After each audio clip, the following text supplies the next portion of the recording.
Hello and good afternoon or good morning, depending where you are or in the country or world today. My name is Emiko Atherton, and I am the director of the National Complete Streets Coalition, which is a program of Smart Growth America.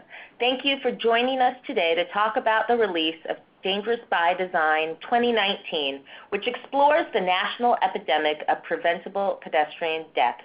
Before I get started, I want to mention a few things. I want to start by thanking our sponsors who helped make this report possible.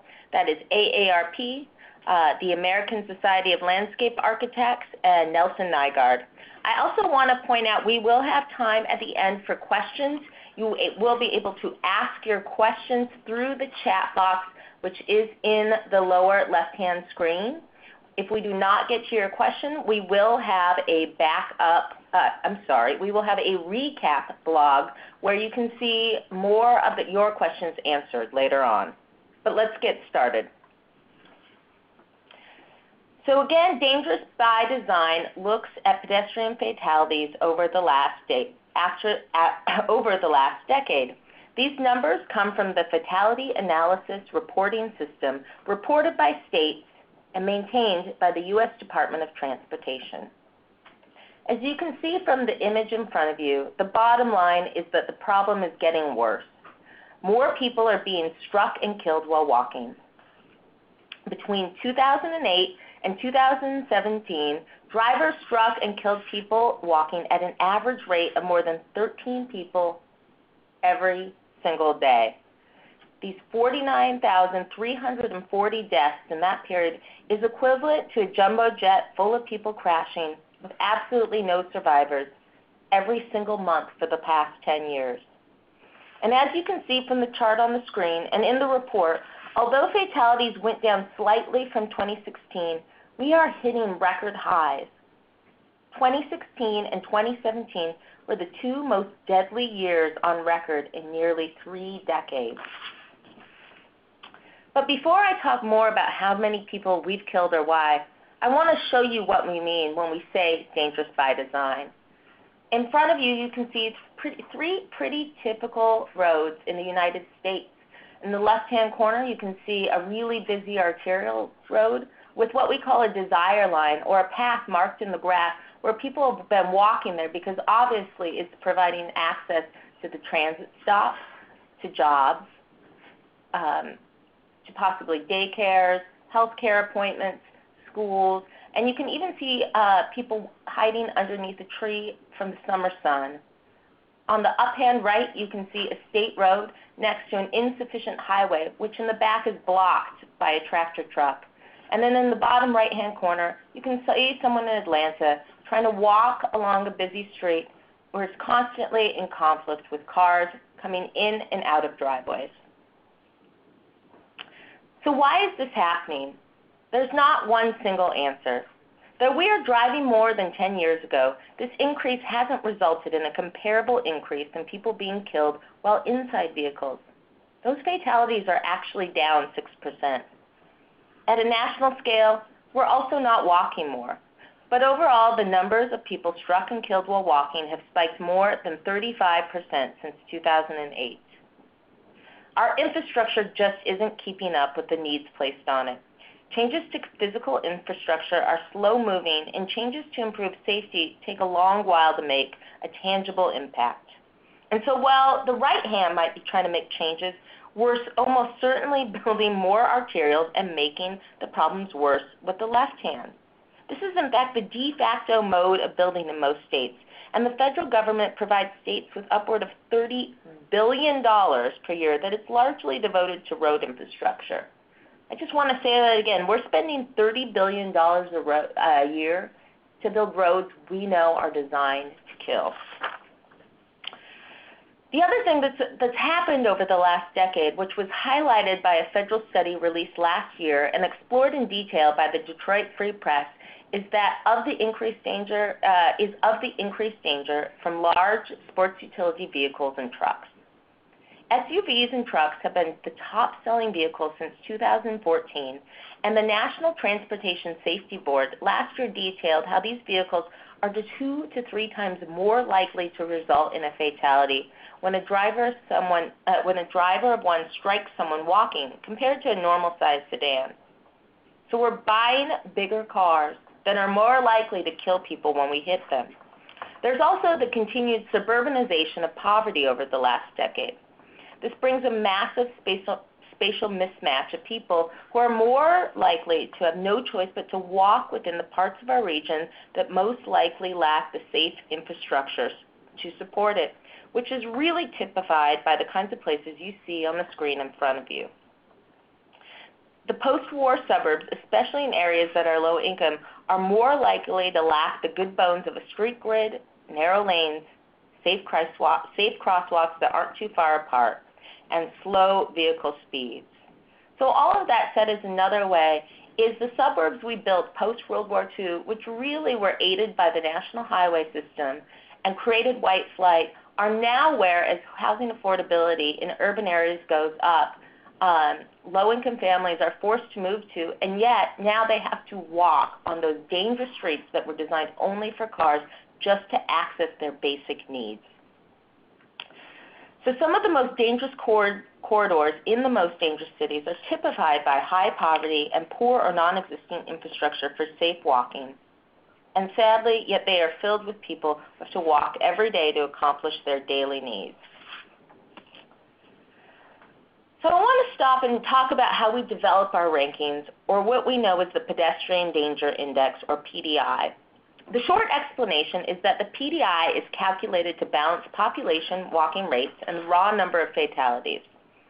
Our PDI allows us to more fairly compare metro areas that are wildly different in terms of population and the amount of trips made by walking. So take, for example, New York City, whose population is about 8 million. Over the last 10 years, 3,000 people were struck and killed on the streets of New York.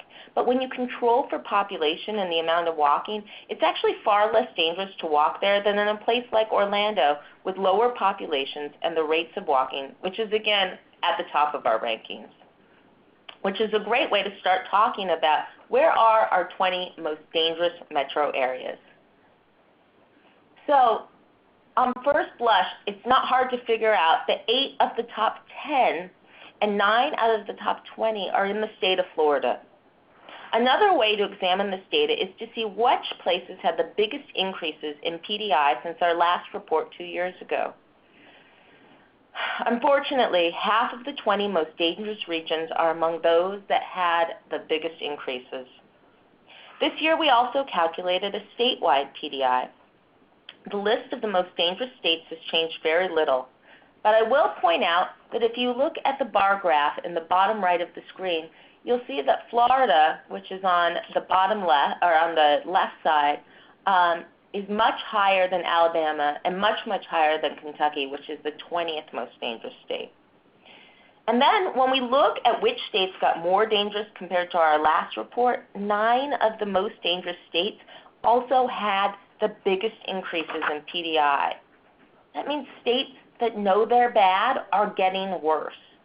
And so what are they doing to actually tackle this problem and save lives? Astonishingly, more than a third of all states aren't actually planning to improve, and some of the most dangerous states are committed to making the problem worse. So let me explain what I mean by that. Thanks to the new requirements in federal transportation legislation, state DOTs, or Departments of Transportation, are now actually required to submit performance targets to the Federal Highway Administration for traffic fatalities and serious injuries, and then monitor their progress over time. This actually sets what their targets are for how many people are going to be killed on their roads. 2 years ago, states had to update their safety goals for 2018. A closer look at these targets reveals just how low the bar is for safety in many states. 4 of the states that have already been growing more dangerous submitted official plans to continue to become more deadly. 6 other states among the top 20 most dangerous planned for more people to die in 2018 than the year before. They're planning to have people die. But that's not all. There are also 8 more states that aren't in the top 20, but perhaps they're aspiring to get there one day because these 18 states set targets for more people to be struck and killed in 2018. We must raise the bar and hold state departments of transportation to account for treating these deaths as just some inevitability. They must set safety targets that reduce, rather than increase, the number of people killed or seriously injured while walking or biking. But if setting a target to kill more people is something they're completely allowed to do in this new system that Congress created, Congress needs to do something as well. But if we want states to be held more accountable, there's one reason why action at the federal level on complete streets is important. We need and we will take action this year to encourage a strong federal policy that has binding, enforceable requirements that hold states accountable to improve safety for everyone. So speaking of safety for everyone, it's also true that not everyone faces the same kind of danger. People of color, older adults, and people walking in lower income areas were far more likely to be killed. Between 2008 and 2017, Black or African American people were 72% more likely to have been struck and killed by drivers while walking compared to other races. American Indians or Alaskan Native people were more than 3 times as likely to have been struck and killed by drivers while walking compared to people of other races. Adults aged 50 or older were 47% more likely to have been struck and killed by drivers while walking compared to people younger than 50. And for adults aged 75 or plus, the relative risk is almost twice as high. And our next speaker is going to examine some of that age-related impact shortly. The income of people who are struck and killed isn't recorded, but we can see a lot about income levels of the neighborhoods where people are most often struck. So in neighborhoods where household income is $36,000 or less, people were killed at much higher rates than in higher income neighborhoods. So the good news is that we do know how to improve things. We have the recipe already, meaning we have the tools. This isn't rocket science. We know how to build better streets, but we need to make state DOTs and Congress act on that. Because we know that reducing vehicle speeds has a dramatic impact, and we can do that through street design. Something as simple as narrowing a travel lane will reduce speed. But we know that street design rarely changes at the project level. It needs to be changed at the institutional level, and a handful of states have made huge changes in how they train their staff and develop projects from the ground up. There are steps that can be taken at nearly every level of government, and we explain some of them more in detail in our report. We've also created an interactive map that plots all of the individual fatalities so you can search for places and find the nearby fatalities and start to ID some of the most dangerous places and corridors in your community. It's available with the rest of the report online. So I want to thank you for all of that, and remember, as you have questions, you can type them in the lower left-hand chat box. But now I want to transition to Dianza Valencia, who is the Associate State Director of Advocacy for AARP New Mexico. Valencia is a licensed New Mexico attorney and engagement strategist with over 20 years of experience working in public policy, communications, and community affairs. Based in Santa Fe, New Mexico, Valencia currently leads AARP's advocacy work in the state, working on behalf of people aged 50 or plus and ensuring that they have a voice in state and federal policy making. Thank you, Dianza. Thank you. Thank you for having me. I'm pleased to join you all today from my home state of New Mexico and on behalf of AARP, our 38 million members, and people 50 and over. As you just heard, the streets in our communities are still not working for Americans, especially our nation's older Americans. 4 out of every 5 major metropolitan areas actually grew more dangerous for people walking since the previous release of Dangerous by Design. The news gets worse. Older adults, people of color, and people walking in low-income communities are disproportionately represented in fatal crashes involving people walking. This is truly a matter of life or death.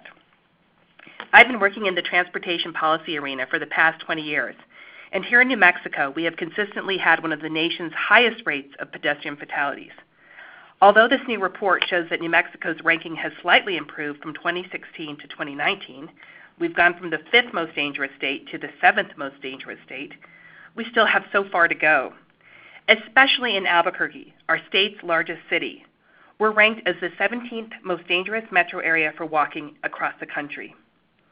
Unfortunately, here in New Mexico, we have the perfect storm for fatal crashes involving people walking. And it gets worse when we're looking specifically at seniors. And it's not just here in New Mexico. All across the country, older adults still make up 20% of all pedestrian fatalities, while they're only 15% of the total population. People age 50 and up, and especially people age 75 and up, are overrepresented in deaths involving people walking. So what's happening here? Well, let's take a look at the numbers. There are 8.4 million people that are over the age of 65 in this country that no longer drive. And they need a variety of options, including places to walk safely in order to stay connected to their communities. Older adults are more likely to experience challenges, seeing, hearing, or moving. And if these trends are any indication, we are not devoting nearly enough attention to the unique needs of older adults when we design our streets. For example, seniors often need more time to cross the street, and signals that are timed for quicker paced walking may leave an older individual in the middle of the street when the light changes.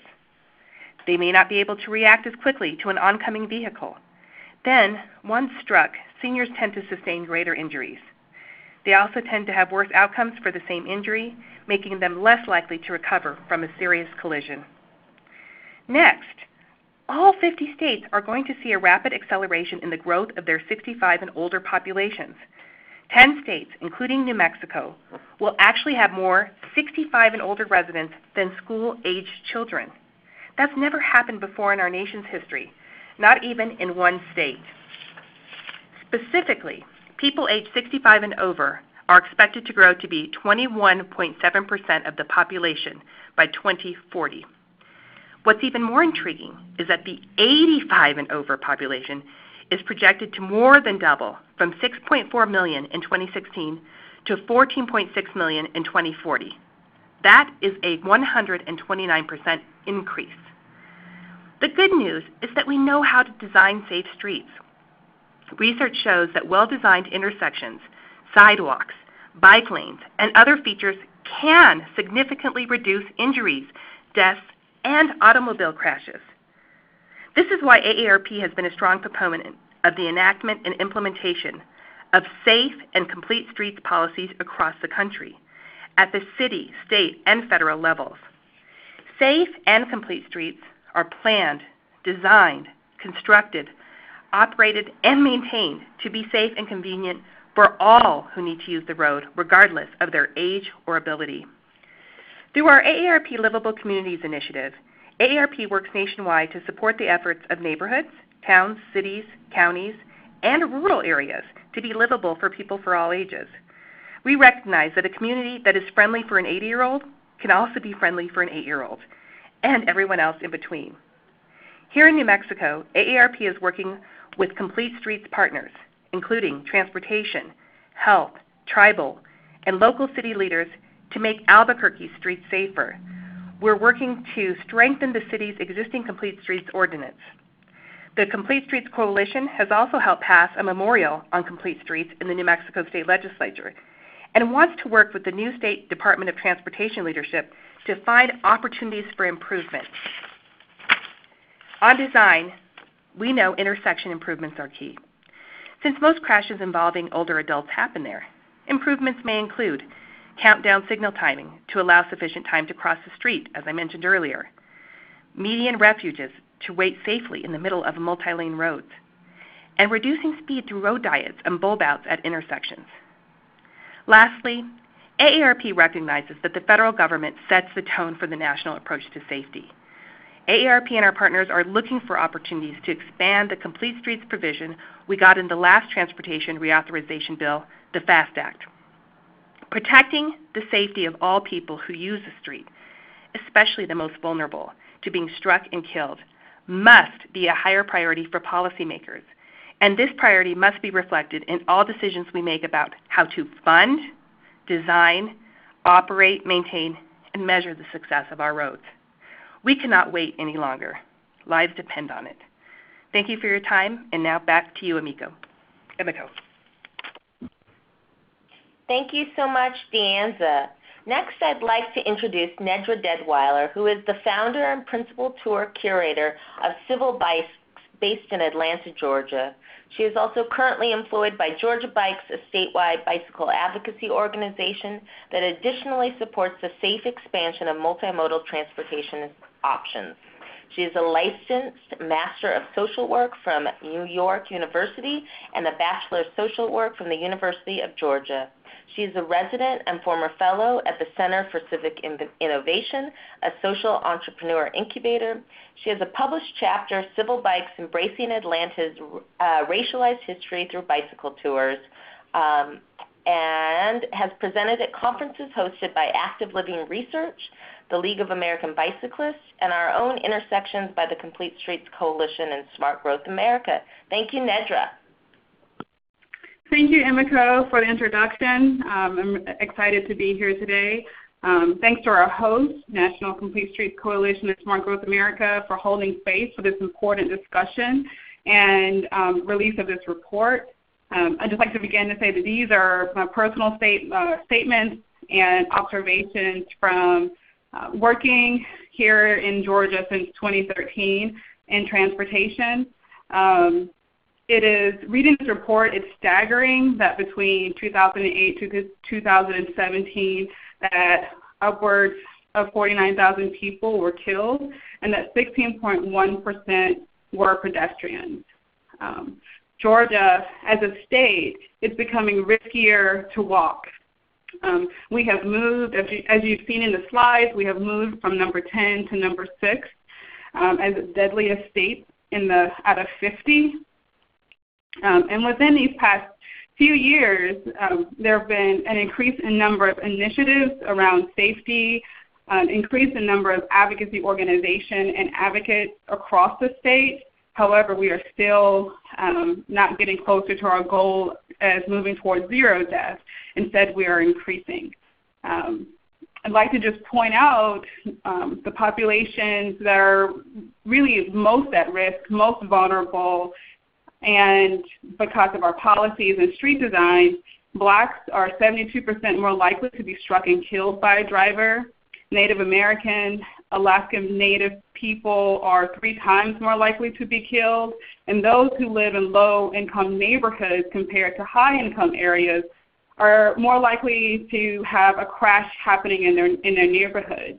This is like continued cycles of violence and eroding the fabric of our communities by having unsafe streets, by having high levels of accident crashes that can be prevented. They're all preventable.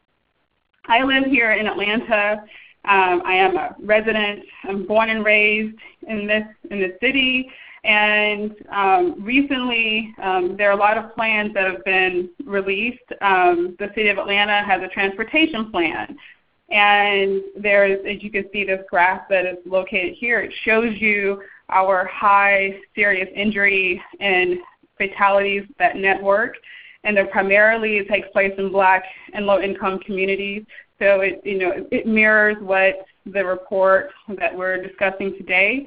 The Atlanta Bicycle Coalition, the local bike advocacy organization that is here, it has a diagram of the high injury network, which is also layered upon the city of Atlanta, layered upon this national story. And it shows a staggering 2/3 of the crashes happen west and south of I-20.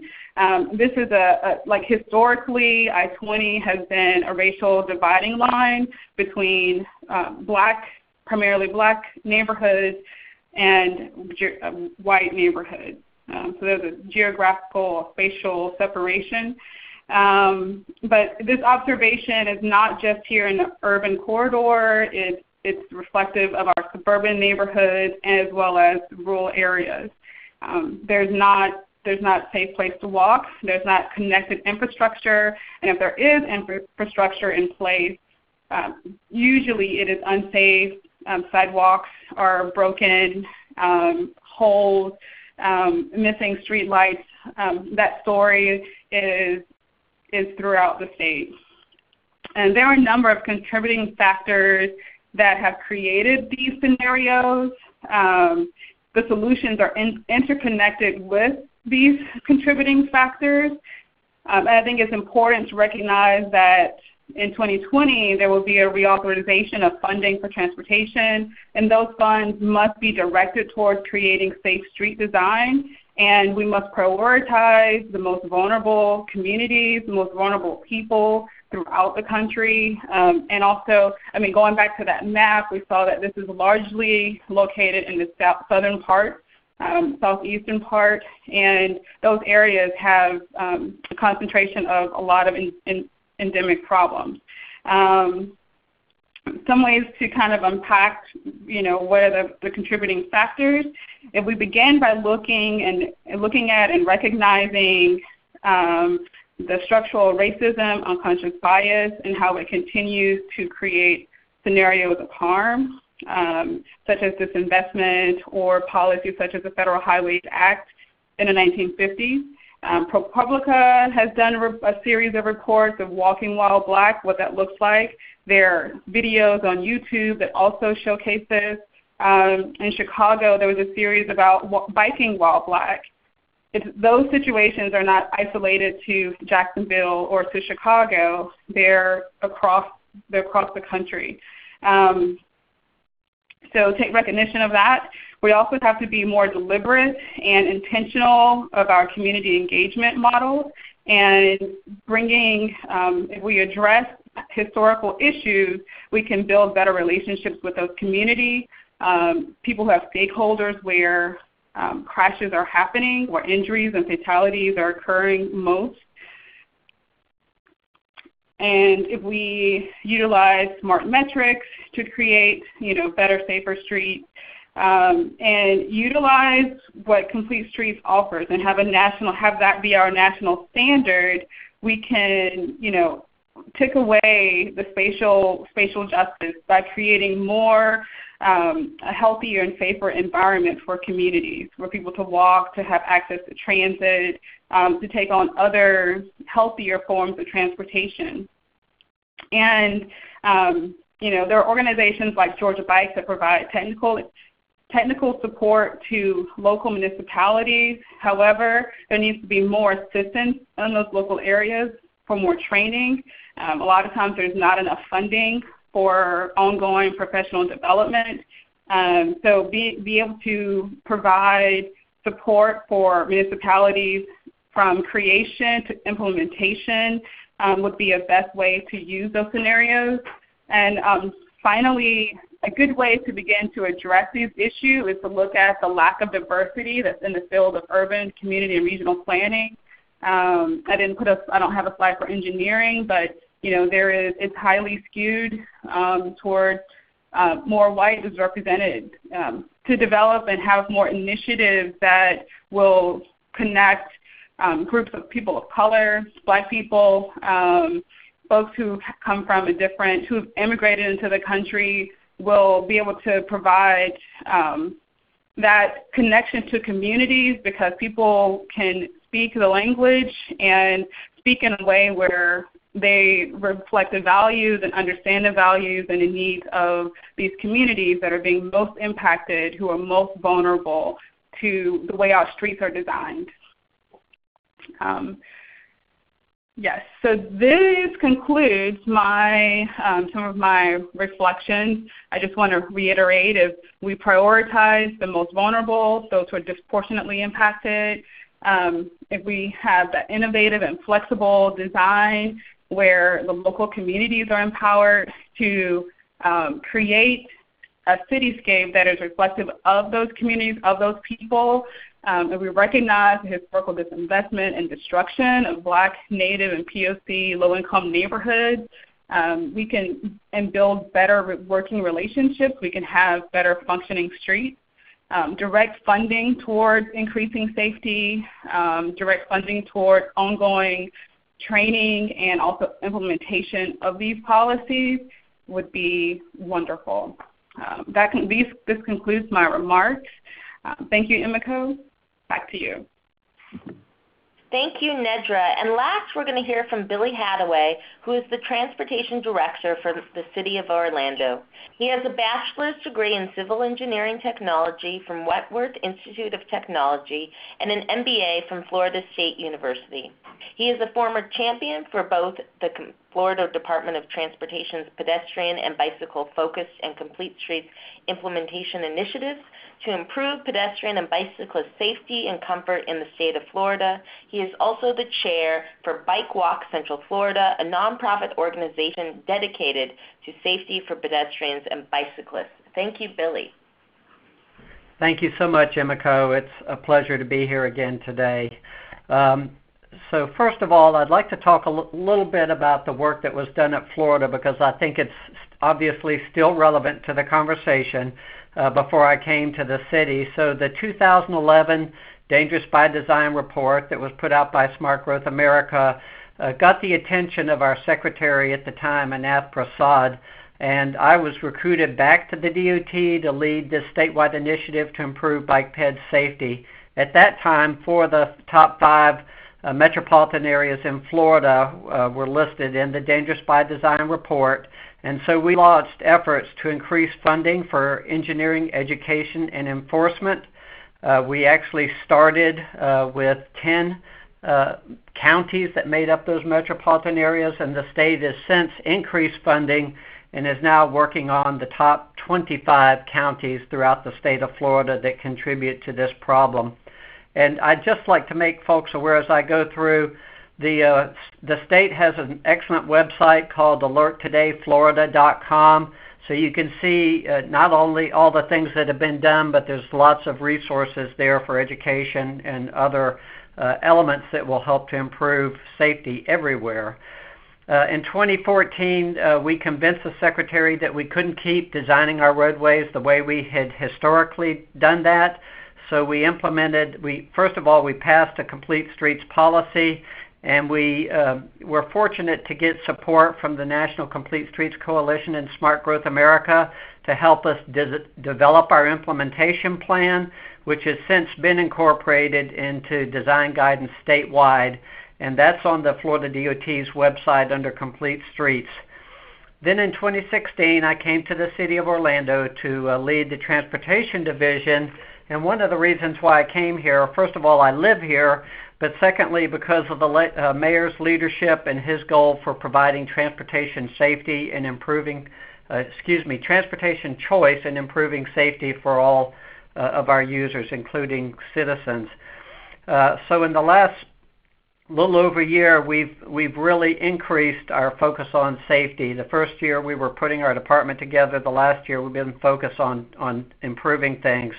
So we were fortunate to be selected as part of the Safe Streets Academy by the Complete Streets Coalition, and we did a demo project so that me and my team could understand what was involved in doing a temporary demonstration project and see what kind of results we gained. You can see slides of the corridor that was selected. It's called Curry Ford Road. We took this 5-lane section down to 3 lanes with a turn lane and buffered bike lanes on both sides. And during the time that we did this, we saw a 53% decrease in vehicle speeding, which is a big challenge that we had on this corridor, which resulted in a decrease in about 5 miles an hour. And 89% of the pedestrians crossing the corridor used this mid-block crossing that you can see in the slide as well. And we also saw that about 55% of the vehicles yielded to pedestrians in the crosswalk, which is much higher yielding behavior than we have within the region. So last fall, because again we're trying to take things up to the next level, we joined a Vision Zero network, and our council passed a Vision Zero resolution to eliminate fatalities and serious injuries by 2040. We hired a firm to assist in our Vision Zero action plan, which we will take immediately into implementation. We're sharing this with the other counties that make up part of the metropolitan Orlando area. Both the Vision Zero Action Plan, but also the education that we've been able to secure from Federal Highway to help improve designing and conducting road safety audits for pedestrians. Interestingly, we took our 6 commission districts and identified the 3 corridors that had the highest crash rates, and we found out that in those districts that the 3 corridors accounted for between 28 and 79% of the crashes. So we were able to see, first of all, 2 things. First of all, we want to make sure that we're dealing with things from an equity standpoint, but also it helps us to see that we should be able to dramatically improve safety by focusing on these corridors, especially the one that accounted for 79% of that area's safety problem. The city's been funding the Best Foot Forward program for a number of years. That's part of the Bike Walk Central Florida, which you heard about earlier. And this is about, the focus is really on improving yielding behavior and safety through education and high visibility enforcement. And we've made significant progress in that area as well.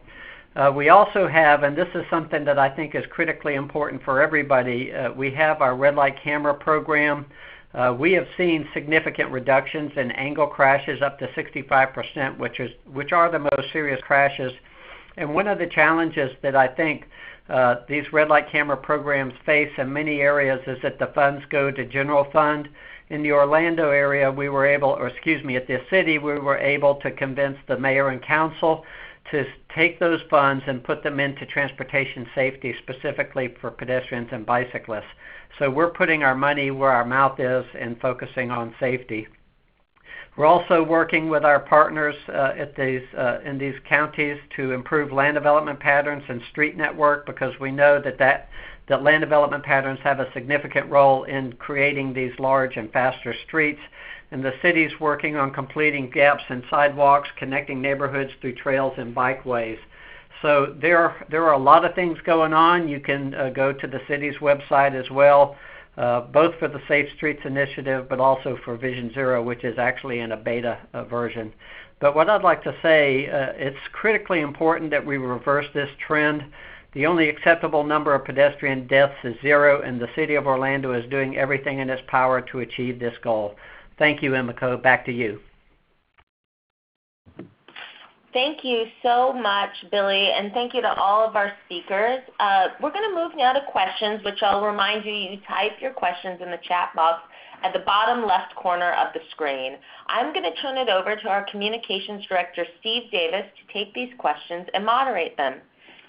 Here's Steve. Great. Thank you, Emiko. Again, my name is Steve Davis. I'm the Communications Director for Smart Growth America. And thank you for everyone who submitted a bunch of really interesting questions so far. We're going to answer as many as we can right now, and some of the others that we don't get to, we'll hopefully be able to follow up on in a Q&A that we'll post on our blog in the next few days or a week or so after the webinar. So thank you, everyone, for your questions. We've seen them all, and even the ones we can't get to, we're glad you submitted them. One thing I wanted to take first up was a question from Cynthia, echoed by a couple other people, about Florida having a Vision Zero safety target that they approved. It's not correct to say that pedestrian deaths are acceptable here. This is a good point. This is something we talked about the last couple of days. William Cooney asked the same question about the Florida policy document that planned for an increase in traffic deaths. The state of Florida is saying that they are committed to Vision Zero, and they have made a public commitment to that. However, the plan that they had to submit to the federal government to fulfill these requirements and state their plans for their targeted pedestrian fatalities for next year targeted an increase. And it's hard to say that you're committed to Vision Zero as a state at the same time that you're saying we find it totally acceptable that our pedestrian fatalities are going to increase next year. And even on the range of the increase, they've actually predicted a higher increase, sort of the range that they could look at for the next year. So I wanted to answer that one first right off the bat. But the first question I wanted to pass to our panelists here today was from Samini Prematilaka. I'm sorry if I'm saying that incorrectly, but thank you for your question. I want to know about the impact of the built environment our transportation network has on health. How does the design of our street system curtail personal choice and overall environmental health? Sure. You want to take that, Emiko? Sure. Thanks. The connection with health. Thanks so much. I can start off this question, and I really enjoy this question a lot because I actually come from the space of working at the intersection of the built environment and health, and it gets down to the fact that, we have a public health crisis in this country when it comes to chronic disease and obesity. And so chronic disease, I mean heart disease, hypertension, stroke, and one of the most effective low-cost options, really preventative options, is physical activity. Physical activity is like a wonder drug.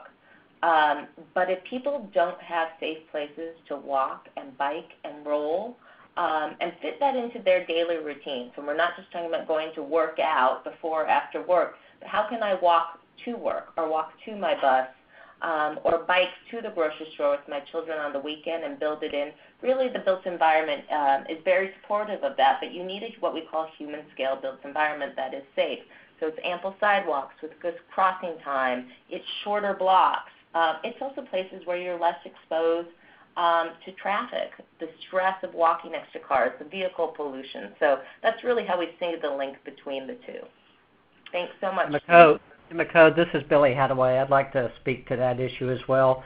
And everything that you said correct. The one thing I would add is that because so much of what's been built in the Sunbelt states are gated neighborhoods and cul-de-sac neighborhoods that have no services or amenities, unlike many of our historic downtowns, people have no way to walk to things that they would like to visit. So the only walking they can really do is in their neighborhoods. And so there's the land development patterns, again, come into play as a critical element to that solution. That's great. Thank you, Billy, for chiming in there. Next, I wanted to ask a question. Hold on, I just lost it. Here we go. Directed to Deonza here from Colin Fiske. I want to know, how do you respond to objections from seniors to pedestrian improvements that may reduce parking spaces or vehicular access? Seniors may often say that they need direct vehicular access because of their limited mobility. From the perspective of AARP, Deonza, how do you see that play out, and with the people that you talk to that are very interested in improving walkability? Thank you for the opportunity to respond. This is clearly within the realm of our AARP Livable Communities initiative, and we take the perspective that communities should be livable for all people, and the fact that people need to have choices. And I think when we're building and looking at the built environment, in order to have appropriate choice, it means not just building roads and streets for cars and automobile users, but also for the people that do not have access to an automobile or can no longer drive. And so taking that more holistic approach and looking at it in terms of transportation choice is the manner in which we approach this at AARP. And so we've actually not got that type of pushback, at least here in New Mexico, and I haven't heard that happening in other places. But, I mean, it is not how we're actually been looking at the issue. We mentioned earlier that people want to stay connected to their communities, and for those that can no longer drive, having a safe place to walk and be able to get to the grocery store, to get to your grandchildren's games, to be able to do things in their regular daily lives means having options. And I think looking at things not just from that sort of siloed perspective of just the automobile user, but for everyone is the way we're looking at building our communities. Great. Thank you, Deonza. A couple questions bundled together I wanted to direct to Nedra here. We have a couple questions about sidewalks, bike lanes, and other alternative transportation infrastructure facilitating gentrification and making it so that people who live in these neighborhoods may not be able to live in them, tomorrow or years down the road. And had a couple questions along these lines. How do we balance the tension between and as our other data showed, people in lower income communities of color are those that least likely have the infrastructure that they need and the most likely to be walking. How do we strike that balance between providing the infrastructure to these people, prioritizing the places that need it the most, while balancing the fact that these then make it more attractive places to live and can bring that tension? That is the best question that comes up most often and highly discussed with the communities and advocates, bicycle riders that I engage with. We're always trying to pull and tease that apart. I just want to recommend 2 books real quick. Bike Lanes or White Lanes by Dr. Melanie Hoffman, and Transportation Bicycle Race by Dr. Adonia Lugo. And I think both are very different, approach those questions differently, but kind of gives a really full description of how to begin the process. And I feel like I kind of touched at it in some of my comments. I think one is acknowledging just a disconnect, and it's really a deep listening to those communities because there is a lot of pushback here in Atlanta. I mean, we've had a cycle track removed because the community said they did not want that, there's a huge fear of gentrification, which is happening at a very rapid pace here in Atlanta. But a lot of it is not just infrastructure. I mean, we've come up with the word intersection, and we've also talked about being holistic.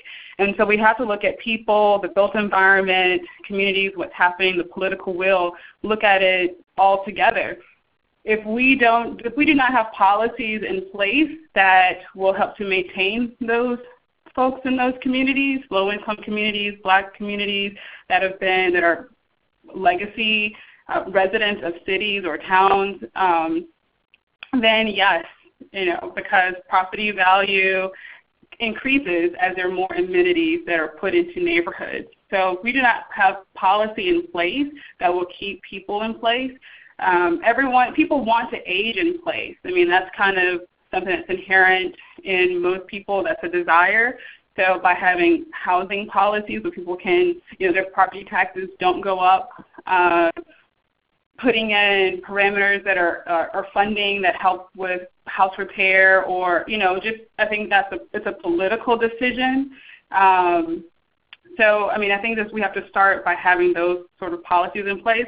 And also, like in recruitment or in our economic development plan, we need to provide, jobs for everyone across the educational spectrum so they can have a livable wage and can maintain housing.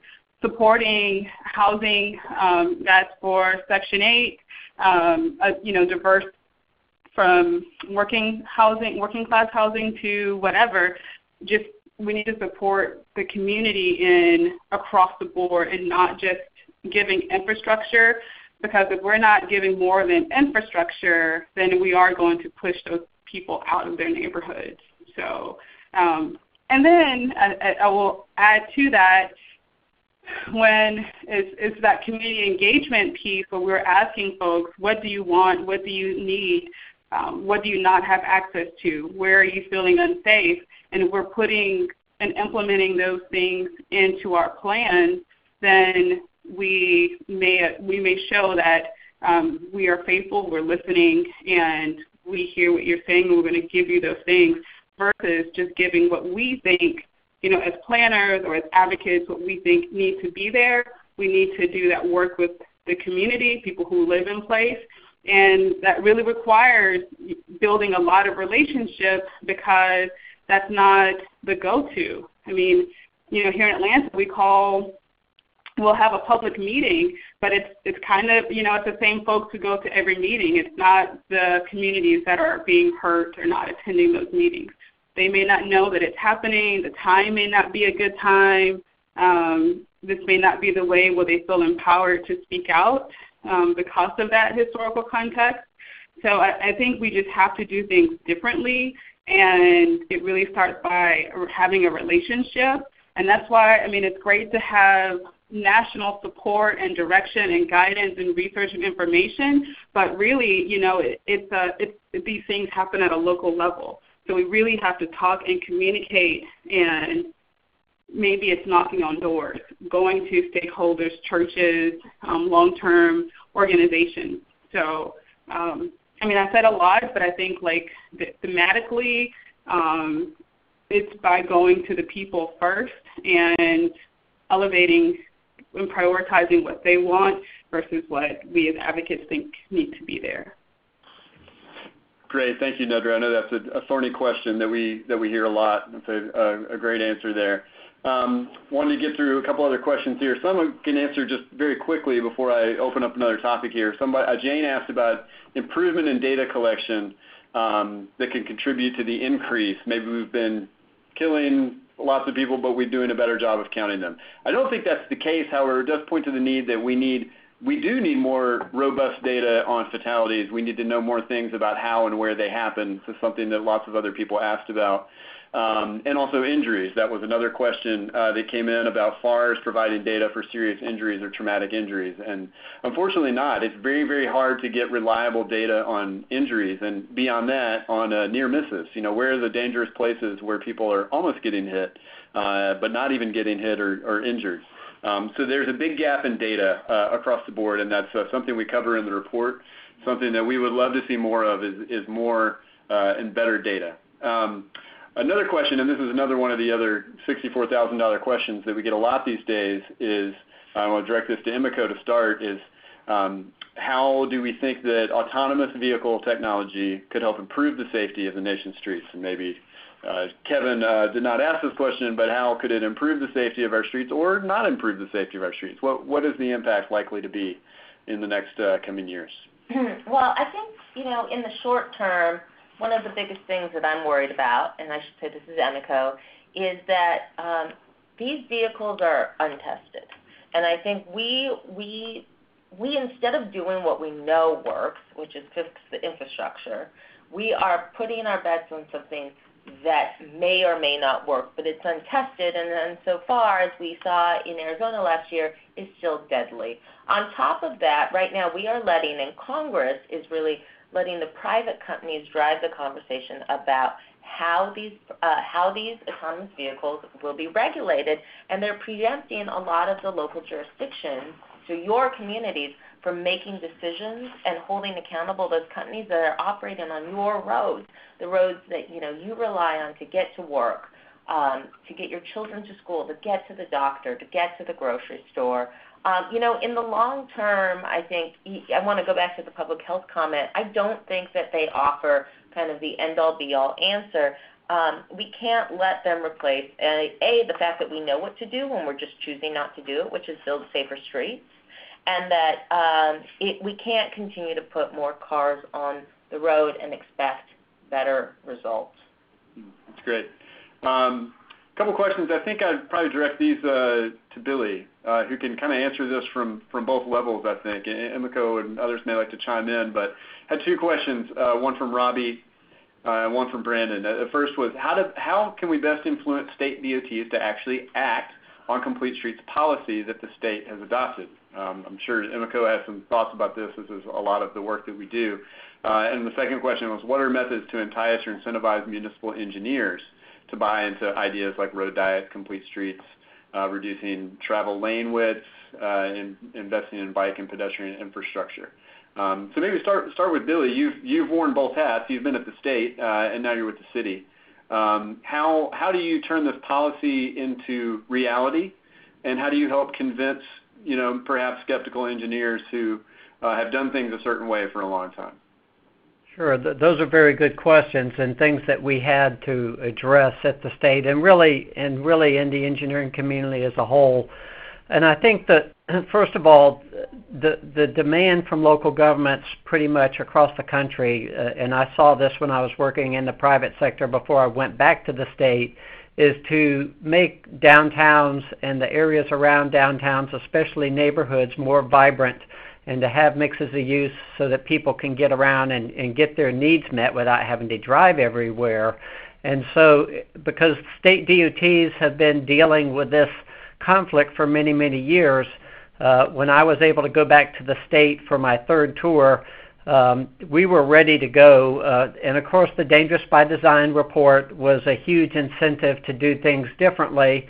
And then when I was able to convince the secretary that a big part of our problem was we had a one-size-fits-all approach to street design, and most state DOTs, you take the same approach.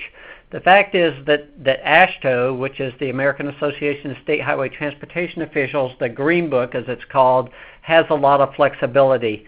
But many states have just taken what used to be called desirable values, which are the maximum values, and used those and considered that they were creating safe corridors. But the fact is that is not the case, and the criteria is really not based on safety research. So the thing I think that we did in Florida that was particularly helpful is by having what we call context zones, and all this is on the Complete Streets website. You can design a street for a downtown that fits the downtown, and you can use narrow lanes. If you have roadways that are over capacity, which we have a lot of in Florida, we have a lot that aren't, but we also have a lot of roads that aren't over capacity, and you have a safety problem, road diets have been proven to reduce crashes by 45%. So that's a benefit to all users. And I think similarly at the local level, people are wanting to walk more. Young people want to live closer to downtowns. They don't want to drive. And we have to respond to a changing culture. And I think that's part of what helped both in the state of Florida and also in the city of Orlando, because people moved to Orlando, to the city, to be able to get their needs met without having to drive everywhere. And this is Deonza from AARP. I just wanted to chime in and provide sort of a suggestion around trying to get municipal engineers sort of bought into Complete Streets and to understand sort of the benefits of that. And one thing we did in Albuquerque in conjunction with the Complete Streets Coalition is an organizing tactic where we actually conducted a walkability audit where we utilized wheelchairs and other sort of means and had folks actually try to get around the downtown area in order to create buy-in. And when you have your municipal engineers there, it actually is a great sort of organizing tool and teachable moment for those folks. And that's just sort of one way to get there. Thank you so much, Deonza and Billy. I just kind of wanted to end that with a final thought on what state DOTs can do, and really what Congress can do is go back to the state safety targets I was talking about. That really we gave in 2012, Congress gave states more flexibility on how they spent their money in exchange for more accountability. So the state said, we need more money, we'd like it to be more flexible, but we promise we'll be more accountable to you. And that's how we came up with the state safety targets. The fact of the matter is states are now continuing to ask for more money and more flexibility, but aren't actually doing any better. In fact, they are planning to kill more people and planning to do worse. And that I think as we go into the next federal transportation bill, we need to think about how we need to hold these states accountable for actually making our streets safer, which is what our taxpayers are going to do, our tax dollars are going to do. And we need to hold states accountable. And then by that I mean, how do we look at how we withhold or penalize funding to states that aren't meeting the safety targets or choosing to ignore reducing fatalities at all, and actually tie it to really what matters to them, which is funding. And many of these Complete Streets improvements that we talk about are often smarter or more practical solutions to these bigger highways that we're building. If we were to take the $30 billion a year we spent on the roadway system, many of those billions are expansion dollars, roadway expansion, and spend them into retrofitting and right-sizing our streets, I think we'd end up with cheaper, safer, better streets. Just as a reminder, as a wrap-up, I want to thank you all for joining us. Thanks to the speakers for taking the time to join us. A full recording of the presentation will be available soon. The question and answers will also be on a recap blog, so make sure to check that. And then if you're a member of the media or have questions, please reach out to Valerie Holford, who you can see on the screen, or for more information, contact Steve Davis. And please go ahead and share the report. The way this report has impact is making sure it becomes part of the national narrative on how we plan, fund, and design our transportation system. And with that, thank you all and have a good day.